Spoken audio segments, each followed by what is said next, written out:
के लोगों को मुफ्त कोरोना वैक्सीन दी जाएगी। मुख्यमंत्री नीतीश कुमार ने इसका ऐलान किया। सीएम नीतीश कुमार ने ट्वीट करते हुए कहा है कि 18 वर्ष और इससे ऊपर के सभी बिहार वासियों को मुफ्त वैक्सीन दी जाएगी। नीतीश कुमार ने कहा है कि सभी बिहार वासियों को राज्य सरकार मुफ्त में कोरोना का टीका लगवाएगी। आपको बता दें कि बिहार में 4 साल से ऊपर के लोगों को भी मुफ्त में ही कोरोना का टीका लगाया जा रहा है। कोरोना टीकाकरण अभियान के शुरू होने के साथ ही नीतीश कुमार की सरकार ने मुफ्त टीकाकरण का ऐलान किया था। अब जबकि 18 साल से ऊपर के लोगों को टीका लगाने की मंजूरी केंद्र सरकार ने दे दी है, तो एक बार फिर से राज्य सरकार ने मुफ्त टीकाकरण का ऐलान कर दिया है। मुख्यमंत्री नीतीश कुमार ने ट्वीट कर इस बात की जानकारी दी। आपको बता दें कि इससे पहले उत्तर प्रदेश सरकार ने मंगलवार को राज्य में 18 साल से ऊपर के लोगों को मुफ्त टीकाकरण का ऐलान किया था। इसके बाद मध्य प्रदेश सरकार ने भी इस आयु वर्ग से ऊपर के लोगों को मुफ्त कोरोना वैक्सीन देने की घोषणा कर दी है। विपक्षी दलों की मांग और विशेषज्ञों की सलाह के बाद केंद्र सरकार ने देश भर में 1 मई से 18 साल से ऊपर के लोगों के टीकाकरण का अभियान शुरू करने की घोषणा की है और इसी के तहत अब बिहार सरकार ने फैसला लिया है कि 18 साल से ऊपर के लोगों को मुफ्त में टीका लगाया जाएगा। मुख्यमंत्री के मुफ्त टीकाकरण अभियान की घोषणा करते ही सियासत भी शुरू हो गई है। नेता प्रतिपक्ष तेजस्वी यादव ने मुख्यमंत्री को शुक्रिया भी कहा, लेकिन इसका श्रेय विपक्ष को दे दिया है। इस दौरान तेजस्वी यादव ने बिहार में टीकाकरण के रफ्तार पर सवाल खड़ा किया है। उन्होंने 4 महीने में मात्र 4% लोगों के वैक्सीनेशन होने पर कहा है कि इसी रफ्तार से राज्य में टीकाकरण हुआ था। संपूर्ण टीकाकरण करने में 8-9 साल लग जाएंगे अगर ऐसा ही रहा तो। इस दौरान उन्होंने सरकार पर तंज कसते हुए कहा कि क्या 19 लाख नौकरी रोजगार की तरह मुफ्त टीकाकरण का ऐलान भी कोरी घोषणा मात्र ही है? क्या इसको यही समझा जाए? वहीं दूसरी ओर मुफ्त टीकाकरण के ऐलान और तेजस्वी के ट्वीट पर सियासी पारा हाई हो गया है। सत्ता पक्ष और विपक्ष का एक दूसरे पर आरोप प्रत्यारोप का दौर जारी है, जहां एक ओर सत्ता पक्ष वर्तमान परिस्थिति में राजनीति नहीं करने की सलाह दे रही है, वहीं विपक्ष सरकार पर सवाल खड़े कर रहा है। 18 वर्ष से अधिक आयु के लोगों को भी मुफ्त टीका लगाने की बात कही है। कल आदरणीय मुख्यमंत्री जी ने इसकी घोषणा कर दी है। विपक्ष के दबाव में ही सही, लेकिन सरकार का ये फैसला देर से लिया गया दुरुस्त है। लेकिन इस बात का खतरा बना हुआ है कि सरकार के बाकी घोषणाओं की तरह ये भी सिर्फ कोरी घोषणा साबित ना हो जाए, क्योंकि सरकार के कथनी और करनी में भारी अंतर रहा है। केंद्र सरकार ने अपने हाथ खड़े कर दिए और राज्यों के ऊपर बोझ डाल दिया कि वो वैक्सीन खरीदें और अपने लोगों को दें। माननीय मुख्यमंत्री नीतीश कुमार जी को यह बताना चाहिए कि उनके पास 10 करोड़ जनता को वैक्सीन लगवाने के लिए मुफ्त में जो उन्होंने चुनाव के समय घोषणा किया था और हमारी ये माननीय वित्त मंत्री सीतारमण जी ने भी घोषणा की थी, क्या योजना है, क्या प्लान है। जिस मंथर गति से यहाँ वैक्सीनेशन हो रहा है उससे स्पष्ट है कि ये कई वर्षों तक चलेगा। हो सकता है 10 वर्ष तक ये वैक्सीनेशन चलता चले। प्रतिपक्ष के नेता आदरणीय तेजस्वी यादव जी से मैं कहना चाहता हूं कि अभी राजनीति करने का वक्त नहीं है। यह एक आपदा है। इस आपदा में हम सब लोगों को मिलकर एक साथ रहकर इस जंग को जीतनी है और निश्चित रूप से इस जंग को हम लोग जीतेंगे। आप नकारात्मक राजनीति छोड़ दीजिए, सकारात्मक राजनीति कीजिए। लाशों में कुर्सी खोजने वाले नेता प्रतिपक्ष तेजस्वी यादव, आपकी ये मंशा कभी सफल नहीं होगी। बिहार के सारे लोगों को टीका देने का घोषणा पत्र में हमने शामिल किया था, उसको भी किया जाएगा, आप चिंता न करें। और इन खबरों पर, इन अपडेट्स पर और ज्यादा जानकारी लेंगे। हमारे साथ ब्यूरो चीफ बिहार हमारे साथी रजनीश जुड़ रहे हैं। रजनीश, साफ तौर पर राजनीति होती दिखाई दे रही है इस मसले पर, टीकाकरण को लेकर।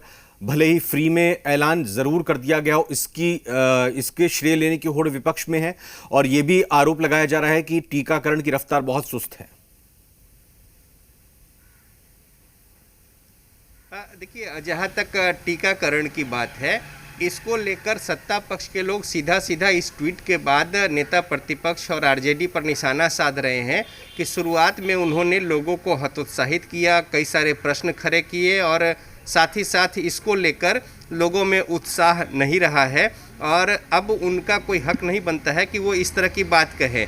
दूसरी ओर विपक्ष के लोग जो हैं वो सीधा सीधा ये कह रहे हैं कि जब सरकार के पास उतने संसाधन ही नहीं है, जो समुचित व्यवस्था होनी चाहिए थी, टीका उत्सव में भी जो लक्ष्य रखा गया था वो लक्ष्य पूरा नहीं हुआ, और जब 16 लाख टीका की बात थी तो महज 5 लाख यहाँ पे उपलब्ध थे।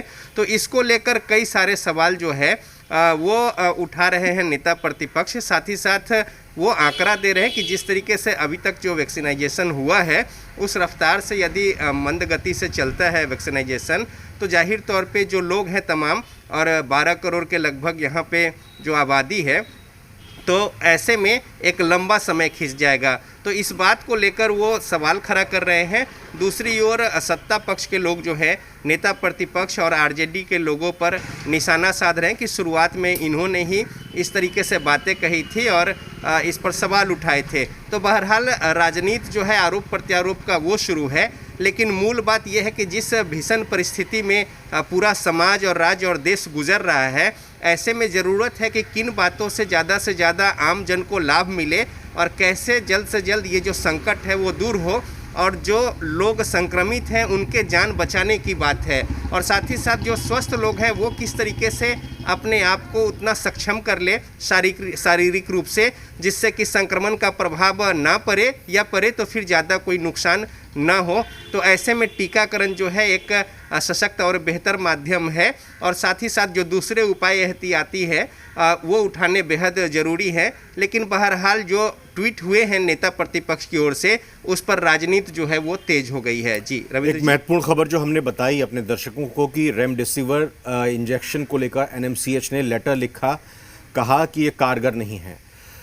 शंका होगी लोगों को कि एक तरफ पूरे देश में रेमडेसिविर को लेकर लोग ब्लैक मार्केटिंग कर रहे हैं, कालाबाजारी कर रहे हैं, जिनको ज़रूरत है या जिनको ज़रूरत भी नहीं है वो हर कीमत देने में जो सक्षम हैं वो तैयार बैठे हुए हैं, और दूसरी तरफ आप ये कह रहे हैं कि आपके पास आप ये कह रहे हैं कि ये इंजेक्शन कारगर नहीं है। कहीं ना कहीं सवाल नहीं खड़े होंगे कि कहीं आपके पास इंजेक्शन उपलब्ध नहीं है तो इसलिए आप ऐसी बात कर रहे हैं?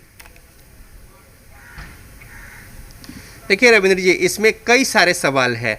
आखिर आज ये क्यों कहा जा रहा है कि ये कारगर नहीं है? हालांकि WHO का भी हवाला देकर अब जो है ये कहा जा रहा है कि जिस तरीके से इस इंजेक्शन को लेकर मारामारी है, तो इस तरीके की ऐसी कोई आवश्यकता नहीं है। लेकिन सवाल है कि एक नहीं, देश भर के डॉक्टर इसे प्रिस्क्राइब किए हैं, और साथ ही साथ यदि बात करें तो निजी हॉस्पिटल नहीं, सरकारी हॉस्पिटल के जो नामचीन जो मेडिसिन के जो चिकित्सक हैं, विशेषज्ञ हैं, उन्होंने इसको रिकमेंड किया है। और जब हमारी निजी कई हॉस्पिटलों में इस इंजेक्शन को लेकर बात हुई है, तो उनका ये कहना है कि यदि अगर 50 जो मरीज हैं जिनमें संक्रमण बहुत ज़्यादा है, उसमें अगर ये वैक्सीन दिया जा रहा है और उसमें अगर 40 ठीक हो रहे हैं, तो फिर आखिर विकल्प क्या है? तो ऐसे में ये जो इंजेक्शन है इसको लेकर एक अफरा तफरी की स्थिति है।